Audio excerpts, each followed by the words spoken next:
ఇదే అంశంపై చర్చించడానికి అనలిస్ట్ అందసత్యం గారు అవైలబుల్గా ఉన్నారు. వారితో మాట్లాడదాం. నమస్తే సార్. నమస్తే సార్, ఒకవైపు ట్రంప్ ఇరాన్తో శాంతి చర్చలు జరుపుతున్నామంటున్నారు. ఇంకా యుద్ధం కూడా ఆగిపోవడానికి సిద్ధంగా ఉంది అని చెప్పేసి అన్నారు. కానీ అమెరికా చేస్తున్న చర్యలు నిజంగా భద్రత కోసమేనా? ఎందుకంటే మళ్ళీ యుద్ధం కోసం సైన్యాన్ని మోహరించారు. సో భద్రత కోసం జరుగుతున్నాయా లేక గ్లోబల్ డామినేషన్ కోసం ఏమైనా ప్లాన్ చేస్తుందా? ఇవాళ తనకు గ్లోబల్ అథారిటీ కావాలి, అసలు లక్ష్యం అది. యుద్ధం ముందు కూడా జెనీవాలో చర్చలు జరుపుతుంటే ఇజ్రాయెల్, ఇరాక్, అమెరికా కలిసి ఇరాన్ మీద దాడి చేసి ఖొమేనీని అధినాయకత్వాన్ని చంపేసింది. చర్చలు జరుపుతున్నప్పుడు పెటాకు చేసి చంపేయటం అనేది యుద్ధ నీతి కాదు. అది ప్రపంచవ్యాప్తంగా ఇవాళ నిరసనలు. రెండవది అణ్వాయుధాలు తయారు చేస్తున్నారు అంటే దాడి చేసింది, అవేమి లేవని తేలిపోయింది. ఖొమేనీని చంపుతాం మా టార్గెట్ అనేది, అది చంపేశారు. అంటే అమెరికానుకు ప్రపంచానికి చెప్పే టార్గెట్లు రెండు పూర్తయినాయి. మరి యుద్ధం ఎందుకు అంటే అసలు హైడింగ్ ఆబ్జెక్టివ్ వేరే ఉంది. ఏమిటి అంటే గల్ఫ్లో మిగతా దేశాలన్నీ, మిగతా 9 దేశాలు, గల్ఫ్లో ఉన్న దేశాలు అమెరికాకు తల ఒగ్గి ప్రవర్తిస్తున్నాయి. ఇరాన్ తల ఒగ్గట్లేదు. కాబట్టి ఇరాన్ని డిస్మాంటిల్ చేస్తే ఇజ్రాయెల్ సుస్థిరంగా ఉంటుంది, గల్ఫ్ మొత్తం తన చేతుల్లో ఉంటుంది. కాబట్టి ఈ ఉద్దేశంతో ఇవాళ చర్చలు అంటూనే గతంలో దాడులు చేసింది, ఇప్పుడు కూడా విరామం అంటూనే దాడులు చేయడానికి మొత్తం సైనికులను సమీకరిస్తుంది. అమెరికాకు ప్రపంచవ్యాప్తంగా 760 సైనిక స్థావరాలు ఉన్నాయి. ఇప్పుడున్నటువంటి ఆ 9 గల్ఫ్ దేశాల్లో 13 స్థావరాల మీద ఇరాన్ దాడి చేసింది, మంచి నష్టం కలిగించగలిగింది.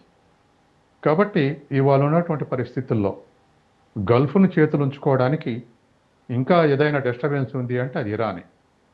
అట్లాగే ఇరాన్ సపోర్టర్స్ హిజ్బుల్లాస్ కానీ ఇంకా ఇతరులు 2-3 గ్రూప్ హౌతీలు కానీ ఇటువంటి వాళ్ళు ఉన్నారు.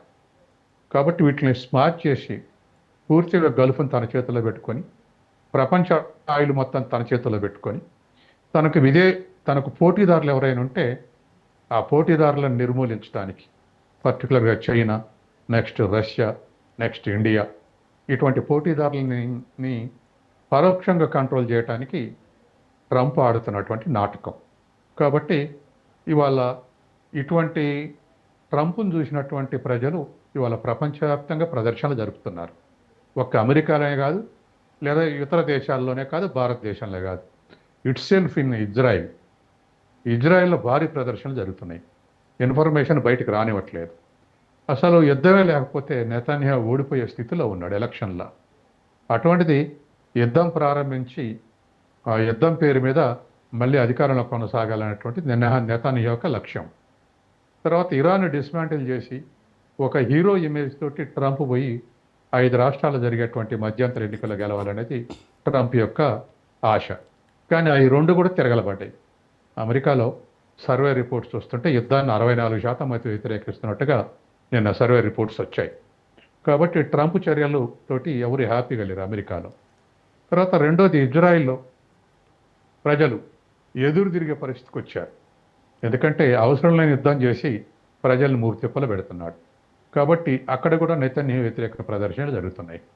ఇంతకాలం పత్రికలు ఇరాన్లో ప్రదర్శనలు జరుగుతున్నాయని రిపోర్ట్ చేసినాయి, కానీ ఇప్పుడు ప్రపంచవ్యాప్తంగా యుద్ధానికి వ్యతిరేకంగా ప్రదర్శనలు జరుగుతున్నాయి.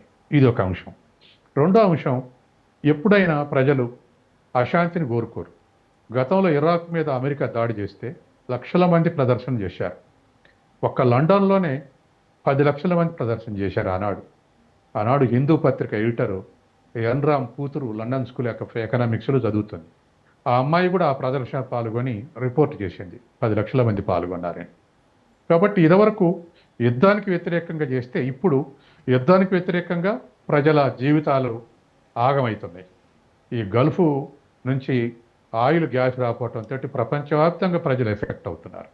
కాబట్టి ప్రజలు పడుతున్నటువంటి ఇబ్బందులు కూడా నుంచి బయటపడటానికి కూడా ఈ ప్రదర్శనలు ప్రజల్ని మోటివేట్ చేస్తున్నాయి. కాబట్టి ఈ మొత్తం కూడా బహుశా సిగ్గుపడని తత్వం ఇద్దరికి ఉంది, ట్రంప్కి కానీ నెతన్యాహుకు కానీ. ఎందుకంటే ఇవాళ ఇంతకుముందే, ఈ యుద్ధానికి ముందే పాలస్తీనాలో 72,000 మందిని ఊతకోత కోశారు. అలా 10,000 మంది పిల్లలు ఉన్నారు. తర్వాత ఇప్పటికి కూడా ఇంకో 10,000 మంది ఇజ్రాయిల్ జైళ్ళలో ఉన్నట్టుగా వార్త వస్తుంది. ఇక అమెరికాకు అసలు అమెరికా అనేదే ఆ, ఆక్రమణతోటి ఆ, ఏర్పడింది. 15వ శతాబ్దం నుంచి ఇతర యూరప్ దేశాల నుంచి అమెరికాలో సెటిల్ అయ్యారు. అసలు అమెరికా వాళ్ళని తరిమేశారు. చుట్టూ ఉన్న రాష్ట్రాలను తడవకో రాష్ట్రం కలుపుకుంటూ వస్తే అవి 50 రాష్ట్రాలు అయినాయి. 50 రాష్ట్రాలు స్వతంత్రంగా అమెరికా కావు. ఇతర దేశాల వాటిని ఆక్రమించి అమెరికా అన్నారు. ఇప్పుడు కెనడాని కలుపుకోవడానికి చాలా సార్లు ప్రయత్నం చేశారు. కానీ కెనడా పోరాటంతో అది అట్లా నిలబడింది. కానీ ఇప్పుడు ట్రంప్ 51 రాష్ట్రంగా ఉండాలని బెదిరిస్తున్నాడు. కాబట్టి వాళ్ళు ఉన్నటువంటి పరిస్థితుల్లో అమెరికా దేశం యొక్క పుట్టుకే ఆక్రమణలతోటి ఏర్పడింది. కాబట్టి వాళ్ళ ప్రపంచవ్యాప్తంగా ఆక్రమించాలన్నటువంటి ఉద్దేశంతో ఇవాళ 760 మిలిటరీ స్థానాలతోటి ఇతర దేశాలని బెదిరించి వాళ్ళ సావరెంటిని అపహాస్యం చేసి ఆక్రమించుకున్నటువంటి స్థితిలో ఇవాళ అమెరికా ఉంది. ఏషియాలో దానికి ఒక హైడౌట్ ఎవరంటే ఇజ్రాయిల్. ఈ విధమైనటువంటి దరిదాపు నరమేధం ప్రపంచవ్యాప్తంగా సృష్టిస్తున్నారు ఇద్దరు కలిసి.